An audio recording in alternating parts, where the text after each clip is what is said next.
Hello and welcome to USA Global TV and Radio. I'm Tracy Cram Perkins, and our show today is Dementia Home Care.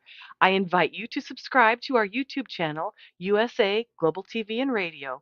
I am a four-time dementia caregiving survivor and the author of Dementia Home Care: How to Prepare Before, During, and After.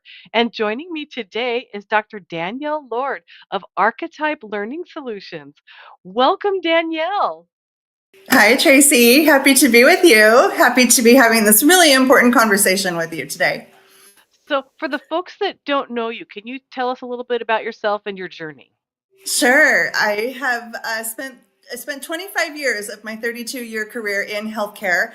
5 of those, probably even a little longer, were specific to the assisted living, skilled nursing, memory care industry, where I really learned the art of adult learning, if you will, in organizations and organizational learning. I was a regional or district trainer for many of those years, helping to provide in-services for caregivers on how to better care for their own patients or the residents that were living within our communities.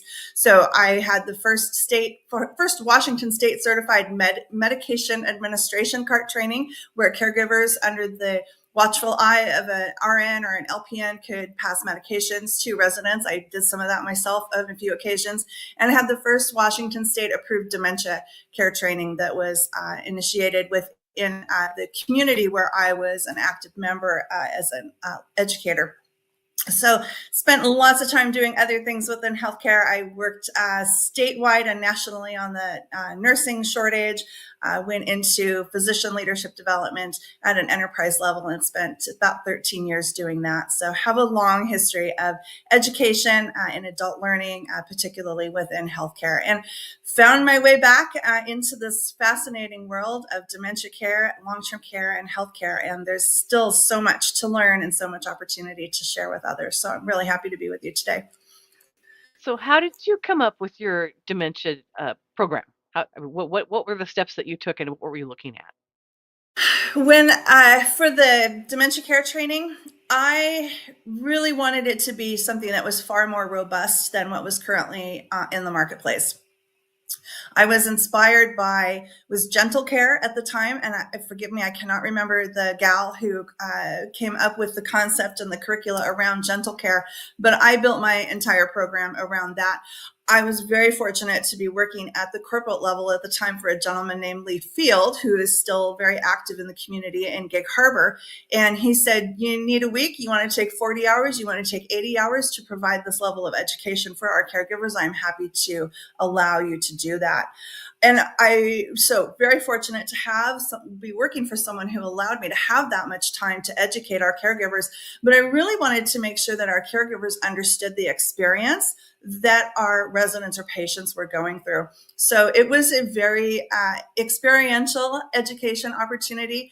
I really got deep into the weeds around what was happening with the brain of folks who were experiencing dementia, whether that be Alzheimer's type dementia, Parkinson's, stroke, whatever the case was, showed active slides of the brain. So our caregivers could actually see that there were significant portions of the brain that were just no longer there as a result of the hemorrhagic stroke that they may have had, of the disease progression of Alzheimer's type dementia. So they could physically see, now I understand why I can't tell you over and over and over, don't trip, don't fall, shut the door, stop pacing, stop doing this, no, the name of your daughter is X. So that was really insightful for caregivers to see that there are actually physical changes to the brain that were happening as a result of the disease process. But I took it a step further. We had some real jarring experiences for the caregivers. So for example, we got them in a darkened room. We provided hand massages and nice music, and we got them into this very relaxed state. And then we turned on the lights and loud music and made it a very jarring experience. So the caregivers actually got the sense of, oh my gosh, this is what our residents go to when we burst into the room and say, good morning, I'm here to get you up, shake the covers off of you and roust you out of bed. It's so real jarring experience for people to go through that. So they got to experience firsthand what that was like. We also had a lot of fun with things like Vaseline on the eyeglasses, cotton in the mouth, earplugs in the ears, hands tied behind the back, so that caregivers really could experience what it felt like to lose that sensory experience of not being able to speak, not being able to see, all things that happen within our communities and with our dementia folks who are experiencing dementia. So that was the crux of the training. It was 2 weeks long, and caregivers got a very immersive experience. Okay, how much did you immerse yourself in that before you started training everybody? A couple of years, really, to develop an education series that was 2 weeks in length and had all those different experiential types of events. So yeah, it was quite a journey to get there. Went through the Gentle Care series a couple of times to have a full experience and full understanding of how the Alzheimer's type dementia impacts the brain and the different phases that it goes through. So it starts in the hippocampus and moves a couple different times in different places, but really to get that deep understanding. So usually what most folks don't know about education is that it's about 80 hours of development time for 1 hour of in-class instruction. So 2 years for 80 hours of training or education, learning, as I like to refer to it, was not uncommon to spend that much time. So yeah. So it was very immersive. It was very educational for me, and certainly helped me understand, so I can continue even to this day to educate folks who are experiencing the trauma themselves of having a loved one with some type of dementia. So, okay, uh, we talk about dementia as being kind of like the unseen disease because people don't look like they have dementia until they're really far down the road. What Yeah. do you do when you're training people? What do you tell them about that? Because they're going to have one expectation that's not even close to what's really going on inside that person's head. So, Yeah, that's a tough one, especially with the Alzheimer's type dementia and those residents, because they're so very active. And I think really getting folks clear, and that's why I loved showing the photos of the brain, because it really did help to give a perspective of what was happening within the brain. So yes, they look perfectly normal on the outside. They look healthy. They're active because they're up and moving and they're talking with you. They oftentimes have a lot of aids, if you will, to make sure that they can follow a routine or follow a schedule or remember people's names. But in the reality, there's a lot that's going on in here. And so just really getting clear with caregivers, and that includes family members sometimes, that just because it looks great doesn't mean that it actually is.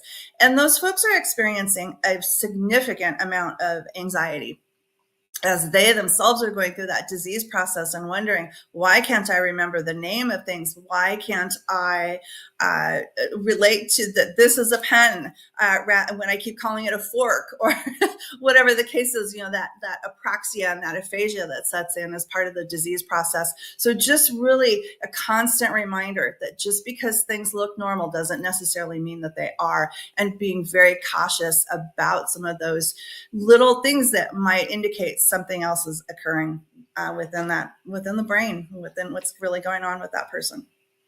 So do you actually do training for the family members also then? Is that what I'm getting out of this conversation also? The training for family members was usually done kind of in the moment or on the spot, or continuing to have conversations with people like my own mom in the moment. I would love to put together a curricula and get it out to family members so that they can have some of that same information and knowledge, and it's not coming at them in waves in a moment when they're themselves in an emotional hijack and they're not able to fully appreciate things as they're being played out. We get into that space of, oh my gosh, what's happening? And we no longer think things through clearly through our frontal cortex or our executive memory center. We're going purely from emotion. And so to educate family members, potential caregivers that are outside of the system or the healthcare system, if you will, I think would be really impactful and powerful. I would love to do that. Very cool. It's definitely needed. It's definitely needed. Oh, it's Even go ahead. Sorry. go ahead. Go ahead. Even getting folks to understand what happens with the dementia process as it affects the temporal lobes, which is what controls our gross motor movement. We have something that's called apraxia, which means that individuals can no longer initiate a movement. So you'll find mom sat at the dining room table all morning and didn't touch her breakfast. The assumption is, oh, mom must not be hungry today, or mom must not have liked the oatmeal that I prepared, when in fact, mom couldn't initiate the movement to even begin to eat. And so now you've got hunger that's on top of the dementia that's creating more dementia. You've got a hangry mom who's probably going to act out because she's hungry and she can't express herself. So even just as simple as making sure that folks know that they need to be helping to initiate those movements once it gets to that point. All right, I'm going to follow up on that. How are family members made aware to do that? I mean, You what's a know, good way? yeah, there isn't anything that I know of. Your book goes into great amounts of detail about helping folks through that. But for the most of the folks out there who are being caregivers, and especially in their own home, that's just a real unknown. And we need to do a better job, I think, just even within our society, of helping those family caregivers understand what's happening. Yeah, it's definitely a huge missing piece. So let's go back to your archetype learning solutions. Tell me a little bit more about that. So, Archetype is a boutique consulting service that provides organizations with the opportunity to attract, train, and retain top talent. As much as I hate the word train, I like the word learn. It just didn't roll off the tongue in quite the same way. So I do a lot of leadership development, helping organizations put systems into place, and helping leaders and executive leaders understand some of the human nuances that might be occurring within their organization.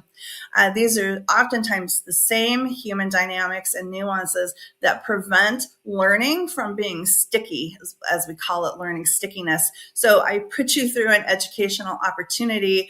I assume that because your name is on the roster, so it's right there, Tracy attended the training. So why isn't Tracy able to conduct herself, our new behavior, new skill, etc., in a way that would be expected just simply by being a bum in a seat. So learning is much more in depth and deeper than just sitting through a training or an in-service, as we call them in healthcare. So I help leaders and organizations understand that learning is a process, and it takes much more than just sitting through an in-service or a training session. Wow. I just love that. I really love that because there's such a gap in knowledge. So if people are taking Mm-hmm. your training, what backgrounds do they normally have, or do they? It can be any background. I've worked with a variety of industries. As I mentioned, I worked in healthcare for 25 years. I've worked with credit unions a lot, manufacturing facilities. So the industry itself doesn't matter. I'm industry agnostic, as some of my friends like to call it. And so it's really just helping people get a good sense of what does it mean to be a leader versus being a manager? How do I help with employee engagement?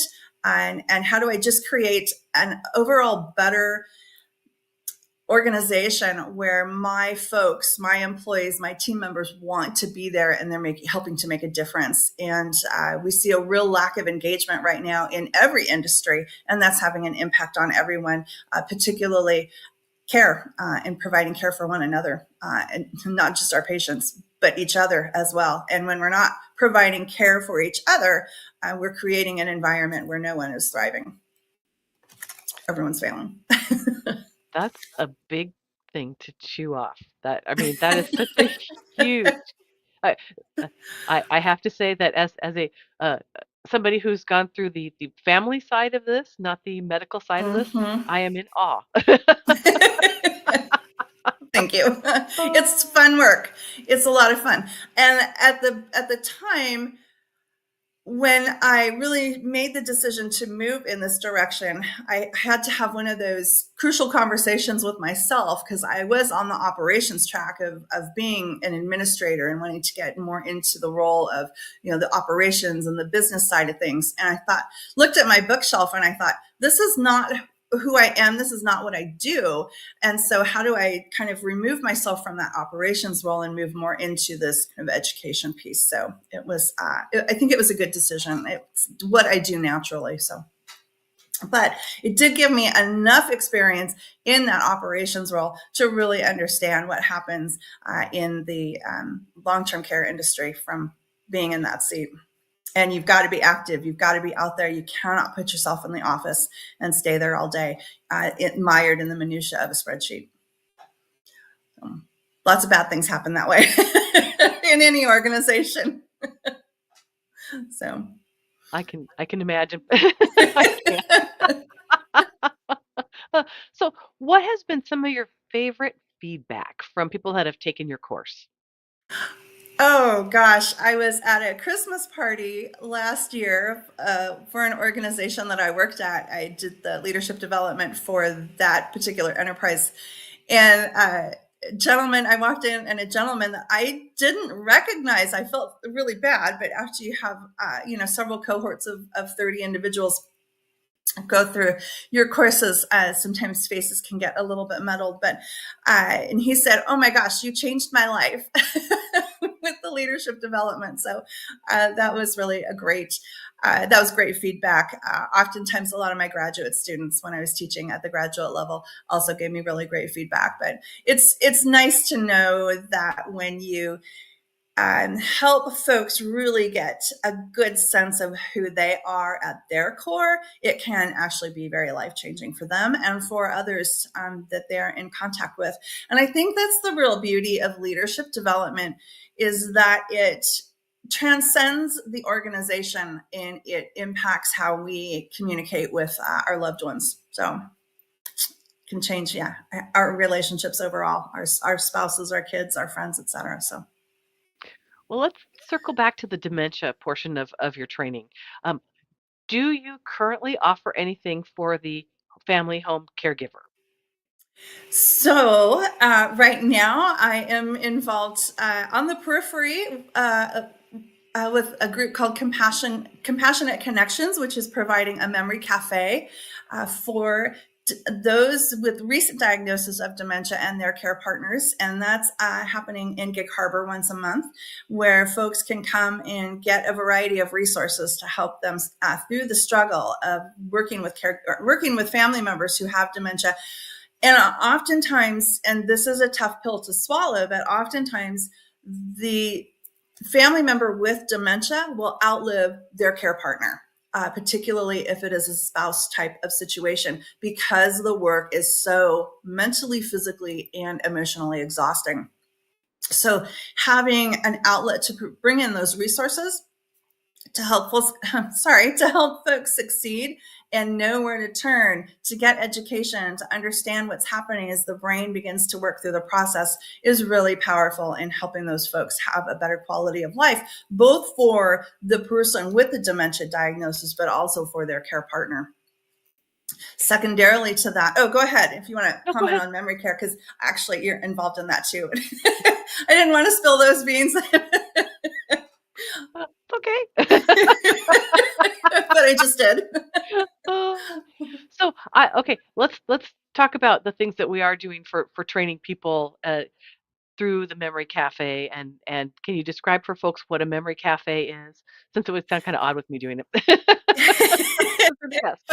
So, a memory cafe, and these are nationwide, and anyone can start a memory cafe within their community. And it really is just an opportunity to bring folks together to have that level of support, to pool those resources in, to say, we're here to support and help one another. And it's a great way to provide peer-to-peer support as well. So now you've broadened the folks within your network through community space and resources to say, oh my gosh, I'm having a really bad day. Can you help me through this? My husband or my spouse is sunsetting at a much earlier time and seems to be much more aggressive today. Can you help me remember some tips and things that I can do to get this, my husband calmed down or my wife calmed down? So those are some of the resources and tools that Memory Cafe can provide for folks to help, again, just have a better experience. So you don't have to feel like you've been a survivor of helping folks through with dementia care.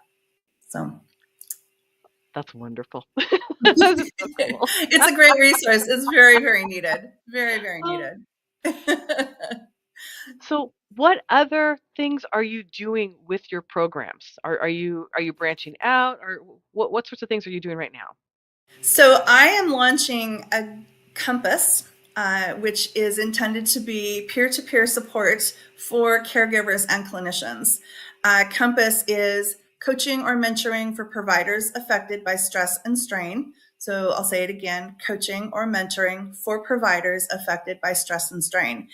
Again, it is intended to be that peer-to-peer support, but also to equip our caregivers and clinicians with a broader set of tools so that they can be more resilient as they're providing care within their communities, be it professionally in a hospital or in home as a caregiver.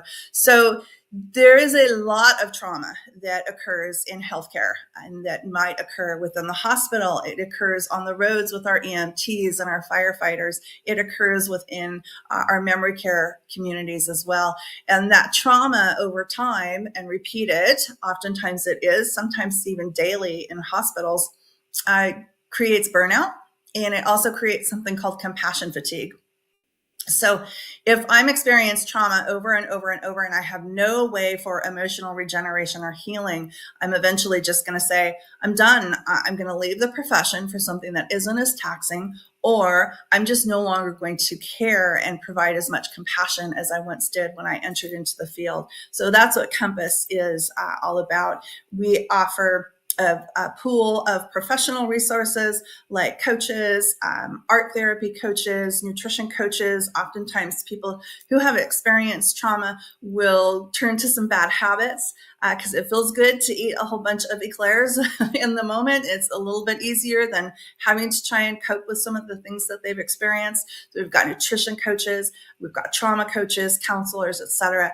And then we have a suite of curricula that we've developed where folks can do self-study, again, to increase their own toolkit and create resilience around the trauma that they've experienced. So that's Compass. And we're officially kicking that off in July. I'm hopeful that if communities are interested, they can actually purchase the program and keep it in-house for their own folks. Unfortunately, there's still a lot of taboo around trauma and saying that was a traumatic experience. I need some help. Help me get through this. And that taboo needs to be removed from healthcare because it's costing healthcare. It's impacting our patients. It's impacting our operations. I was speaking to some people that were working in healthcare a couple weeks ago, asking them about, the trauma of working in, say, the ER or, patient facing when, especially during COVID, Mm-hmm. and how they were coping with it. And I had one person say to me that now they were working in neurology, and that they didn't want to be the bad guy because they had so many other stresses on there to take someone's driver's license away. Oh. And it was I had not thought of that because, unfortunately, I just assumed that was what the clinicians did, was that they would write that saying that you can no longer drive, and then the Mm. driver's license will be pulled for somebody who's gone beyond their ability to drive safely, not realizing the impact that that had on them. Do you have any comments Yeah. on that? Yeah, I hear this a lot in healthcare. Um, I experienced this trauma, so your trauma doesn't matter because it wasn't as bad as the trauma that I experienced. So for the Compass program, I like to say, don't let somebody else's trauma define your own. Trauma is trauma, and it impacts us differently. And if we've never been exposed to something, even something as seemingly trivial as having to be the bearer of bad news and take away someone's driver's license, if that's traumatic for you, then that's trauma. And we shouldn't trivialize that trauma. So I would say, don't let somebody else's trauma define yours.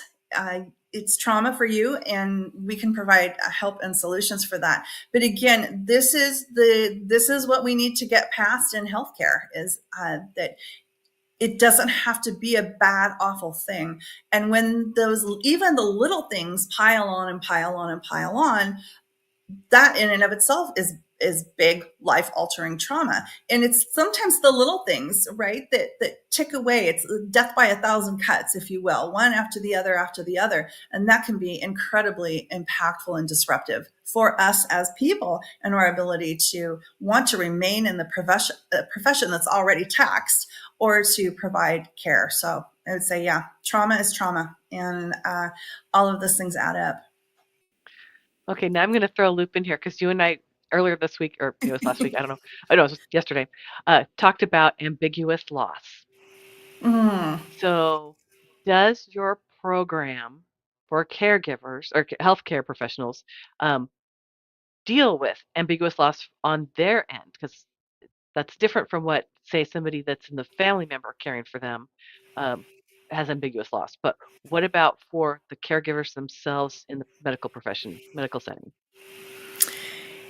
Yeah, again, it goes back to that being defined by another person's trauma. So regardless of what it is, it can be that ambiguous loss can actually be the loss of your profession as well, or your professional credential. So I was involved in a situation many years ago where a husband and a wife both had dementia, and the husband had a catheter, and he believed that his wife placed that catheter there as a listening device. So he took, with his cane, beat his wife into unconsciousness removed the catheter. And because he was on so much Coumadin, he actually bled out all in front of the nurse that was there, who came in to assist in the situation, get the couple separated, get the man calmed down. All of this happened right in front of her eyes. So she had to relive that over and over and over. And not only that, she had to now go and defend herself in front of the nursing commission and the lawsuit that followed, because both of the individuals expired as a result of that. And so that was a career-ending event for her. And so not only did she have to relive the trauma that she witnessed, and she was injured very badly as well, but she ended up leaving the profession because she said, I can't go back to this. So that was absolutely a loss of career and profession for her. So yes, we can help. The intent is that we can prevent folks from leaving the profession through helping them, so they don't have to experience any kind of loss, realized, ambiguous or not. But it happens all the time. It happens daily in healthcare. And sometimes our caregivers are seeing these events happen every single day. They're exposed to something. So it doesn't have to be one time in 6 months. It can be every single day. So there was a scribe that I've been working with. So it's not uncommon in the hospital rooms, particularly the emergency department, to bring a scribe in who is often young, recently graduated from university, and is hoping to get an interview for acceptance into medical school. So we've taken these young folks who most likely have never had any exposure to life in the big city, and we've put them in emergency rooms where they're seeing very, very awful things. And that has been very traumatic for some of these younger folks. Somehow healthcare education thinks that this must be a great idea, to harden these folks up, to see if they're going to be the ones that are going to pass muster so that they can get into medical school. But it's a terrible, terrible idea. And I think we're providing a great sense of trauma to these young kids. So I think that's another example of an ambiguous loss, because now we're seeing these kids come out saying, if this is what healthcare is all about, I don't want any part of it. So now we're losing, societally, we're losing potentially really great caring DOs or general practitioners. And general practitioners is really where we're seeing a significant challenge right now. We have a definite shortage of general practitioners out there. So that loss then again is the person as well as the profession, and does impact into the community. I am glad you went into that depth to explain it, because most of us have never peeked behind the curtain, have no clue what's going on Mm-hmm. in the medical field. I mean, you, Mm-hmm. we've been, well, I've been to the ER many times with family members where we've got, people coming in with gunshot wounds. There's so many people in the ER that they've got people lined up along the hallway in Yeah. beds, and Yeah. you've got people that are there because they're having a mental trauma, and they threatened to either kill someone or themselves. I mean, there's a lot of things going on, and it's very, very busy. It's not quiet. So No. it's no way. So I can see why that would be a very tough situation for somebody that's that young that has Yes. no experience, because just because you've turned 22 doesn't mean that you have all of life's answers. Or Yeah. it's better to experience them slowly over time so that you can develop the coping skills. Yes. You, Yeah. Yeah. And, a lot of physicians do get to that place where they compartmentalize, and probably a lot of healthcare providers. So I don't think it's limited to just physicians, but you compartmentalize that trauma over time, right? And that's a self-coping mechanism. The key then is how do we keep it as a coping mechanism or a self-preservation mechanism, and not a huge wall that gets built in its place. And yeah, a lot of times what these scribes are seeing in the emergency room is far beyond the motor vehicle accident that occurred. It's gunshots, it's stabbings, and we're seeing reports of violence are up about 60% in the emergency rooms than they were pre-COVID. whoa. So yeah, definitely seeing a lot of code silvers, a lot of code grays. Um, Yeah, which is the code for a weapon has been produced or there's violence. So that's the standardized codes in hospitals. So Oh, that's definitely seeing an interesting increase. to know. Um, So, okay, our local hospital at Tacoma General, the part I love about being in the ED is that you can also hear when a baby is born because they'll yeah. play Twinkle Twinkle Little Star. So it's Yes, kind of my yes. spot. There are happy moments. There are happy moments in healthcare. That's absolutely for certain. Well, uh, so are there other things that you are doing with you are so busy. I mean, it's just that you've got all these projects. So is that all encompassing? Are there other things you want to talk about? Oh gosh, there's lots of other things that I'd like to talk about, but I think one thing, Tracy, that I'd like to just briefly touch on, so your listeners and understand what happens behind the scenes in memory care. And I think that oftentimes we have folks who bring their loved ones, their moms or dads, sometimes even brothers or sisters or kids, unfortunately, they're adult children, and they bring them into these communities expecting that it's just going to be a bed of roses when they enter into these communities. The caregivers in these communities work incredibly hard. It is physically challenging work. I know because I used to work the floor when I was in operations as a show of support for my folks, bathing folks, changing undergarments, transferring from wheelchairs is physically demanding on the body. And then there's the instances where we have our patients, our residents get upset, and we can find ourselves in physical altercations with them as well. Then there's the emotional and the mental strain, again, as we just were talking about, related to the trauma. So it's not always as great as the marketing person is going to make it out to be. And they're doing their best. Operations folks are doing their best. But sometimes it's not always as fantastic as it's led to be. So there's a lot of things that are going on behind the scenes. Glasses get taken off and put down, and they look like somebody else's glasses. So they're going to come by and pick up those glasses thinking that those belong to them. Hearing aids get taken out. This is really common as the dementia process occurs, and it impacts the occipital lobe, which is in the back of the head. And that's when we really start to see auditory and visual hallucinations start to increase. So oftentimes our dementia patients will remove their hearing aids to lessen those auditory hallucinations. So sweaters get taken off, sweaters get left behind. Folks walk into rooms of other residents who are living there, and they see something that looks familiar from their past, and so they'll pick it up. So what folks oftentimes don't see when they bring their loved ones into a memory care facility, being told that all is going to be wonderful and well, and yes, your mom can have her cashmere sweaters every day. These things do end up walking away sometimes. We've got folks who like to wander in and out of rooms, and so those things do get picked up and walk away sometimes. So just be aware of that for your folks who are considering memory care, is that if you've got things that are really valuable, leave them behind, even if they do have good memories. So hold on to those memories for yourself, because your loved one might actually not have the same memory, and so it might end up lost. Just the reality of it. Oh, that is so true. I saw that firsthand with my family members that were actually in memory care, and it's very easy for stuff to wander, or clothing that you don't recognize.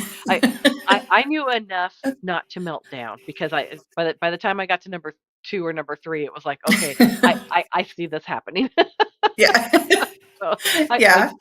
I do. Well, we've got just a little under 2 minutes left. Is there any other thing that you'd like to get out before we sign off?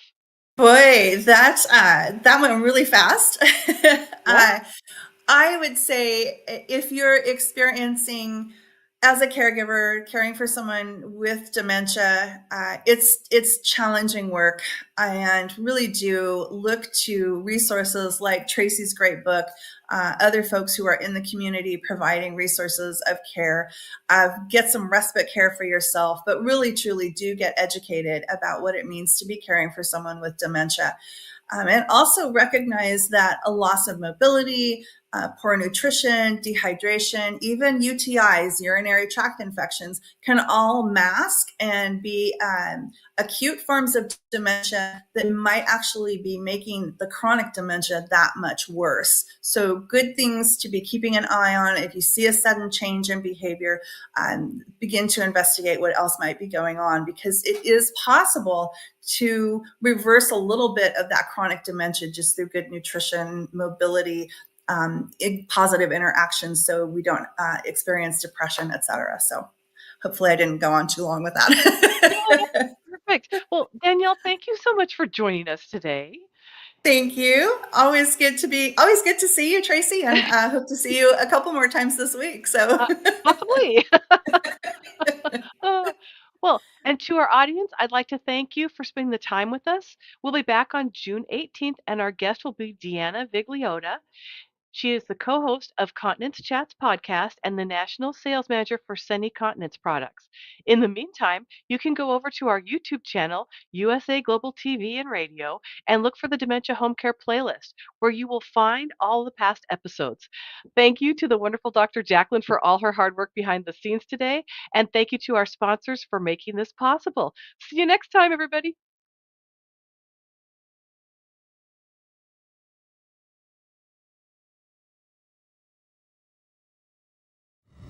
The last few days have been really amazing. I had a trainer course from the British School of Etiquette.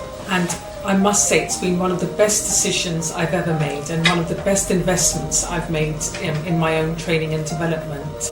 Now, words alone will not describe the transformation and the positive path that I have traveled with the British School of Etiquette.